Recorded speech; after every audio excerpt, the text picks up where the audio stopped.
Sláinte bitches, we're back. Welcome back to Uncut Never Filtered. It's been a while. Today, we will be drinking Roe Co. Irish whiskey. Up next.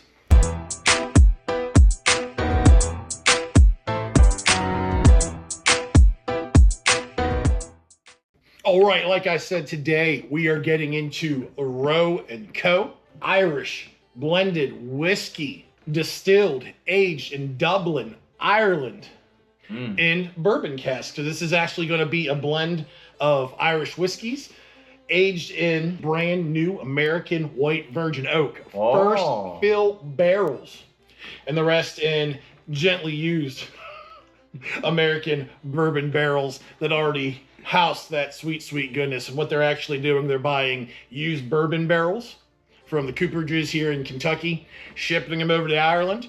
They're going to burn them again, char them up to a char level 5, and they're going to put their juice in there to age. So you're telling me that Irish whiskey and bourbon, people love it so much because of the great country of America? Huh, I didn't know that. America. You're welcome, Ireland. Cheers. All right, so again, this is going to come in at 90 proof. It is non-chill filtered, so hopefully it gives Phil that warm, frothy, oily mouthfeel that he's accustomed to here in America. That's right. And we're going to go ahead and open her up and get her on the nose. All right, so as we go ahead and get in on that nose, this is distilled at their distillery that used to be the old Guinness power station for the Guinness brewery. It was purchased by Diageo, I believe in 2019. They took over, made a big 500 million euro investment, and they got on the whiskey game. Let's see if it paid off. On the nose. Sláinte. Salami. So, That's got a good nose. That is a great nose. Yeah, so again, because it is aged in Is this one aged in a wild turkey barrel? bourbon barrels, it might be. It might be. A lot of folks say this is the good crossover from American bourbon drinkers to trying Irish whiskey, because a lot of the bourbon influences will be found in this pour. Well, the nose is great so far. I'm getting some nuttiness off of it. Oh, it's almost like a sugar-coated peanuts. That's a little bit of that. It's like a sweet nut. We're back. Goes, that sounds fucking delicious. Yeah. Put me in, coach. Yeah. give me some of that sweet nut. Or someone else with a little bit more refined palate may say toasted almonds. That's what I was going for. I hope those sweet nuts transfer right off the nose and directly into my palate. Into her mouth. It's a little fruity. Maybe it's light, like maybe pear or.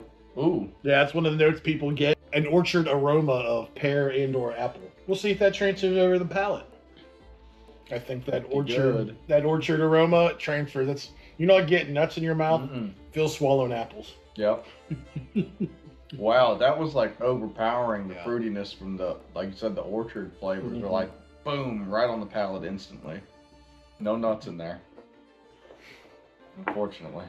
Still getting it on the nose though. Yeah. The almond, the toasted almond, you know what I mean? Yep. There's a lot of different whiskeys and bourbons. Once you get a strong flavor on the palate, it kind of takes over what you're getting on the nose. Definitely drinks 90 proof. The flavors stay with you though. I mean, Yeah. the alcohol kind of subsides, but the flavors kind of stick with you a little longer than like a traditional, like a Buffalo Trace or something. It feels like. It might be because, again, non-chill filter, it makes it a little bit more oily, a little bit more viscous, and that might make it tend to stick in palate a little bit longer. Fruit is just, like you said, that flavor is just sticking in the back of the palate. On a day like today, it's 90 degrees out. This is the perfect pour for that. Pour one of these suckers and get on the grill. Now we're talking. Great point. Perfect for it. I'd pour this with a little bit be ashamed to do it, but pour a little bit on a steak. Sear it with that. Yep. Ooh.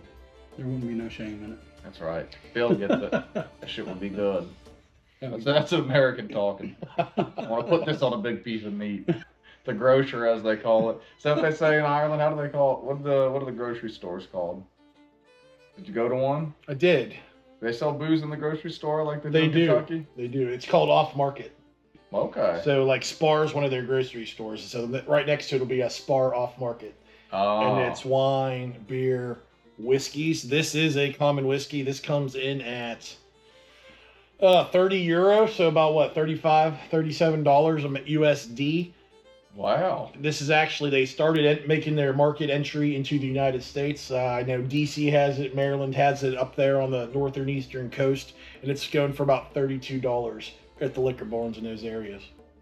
It's like the Irish Buffalo Trace. Exactly. Exactly. Yeah. That's a good point. This is great. I'd Yep. buy this $32 all day. Yep. You get that toasted almond, or as Nick affectionately calls it, that sweet, sweet nut, Sweet nut. on the nose. Sweet nuts on the nose. Man, getting some vanilla on the nose now. Yeah, the sweetness has opened up. So I will say, over in Ireland, I had this at the pub, and I was getting a metric shit ton of cinnamon off of it. It almost tasted like Aberana finish, like a Christmas Day pour. I'm not getting it all, maybe because that was my first whiskey of the day over there. Over here, we had a warm-up pour, but not really getting the cinnamon at all. But it is, for what it is, for a low-proofer, budget Irish whiskey, there is a little bit of complexity to the nose and the is. palate. And that's why I'm prepared. We're going to go ahead and get into the scores, gentlemen. I think this is a very, very good entry low proof. If you want to get into the foray of Irish whiskey, this is your guy right here. Finishing 100% bourbon barrels, bourbon cask, virgin and gently used.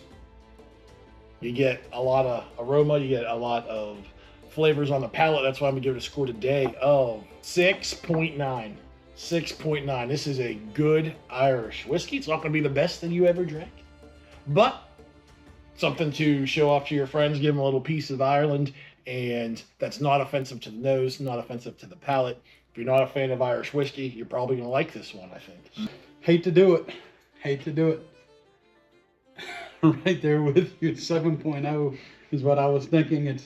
It's comparable to Buffalo Trace or Wild Turkey 101 kind of. It's right there at that level, price-wise and taste-wise.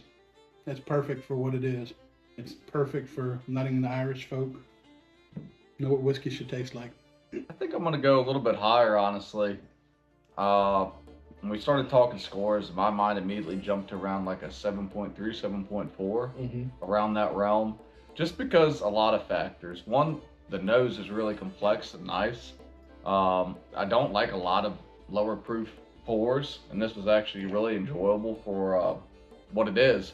The price point is also insane, $32. Like I said, it's like another Buffalo Trace product. I mean, I would buy this left and right if I'm gonna get one. I run across a couple, I have a couple backups. It's an easy bottle to go and purchase to have on a hot day as well and drink. The palate and the nose were really nice, so I really enjoyed it, and I think it's a testament to those American barrels that it's in. But you know, I really enjoyed this. I didn't know what to expect when I went into it, but I enjoy the nose, the palate, and the price. So there you have it. Anyone in the Northeast have it? What you think of it? Let us know in the comments below. We'll be back next week with some more Irish whiskey. We're going to start to elevate the level of the pours from your entry-level bottle to something a little bit older. As Phil would say, 12 years, great age. Cask finish, Irish, proper whiskey. So we'll see you next week. Until then, guys, be good. Cheers. Cheers.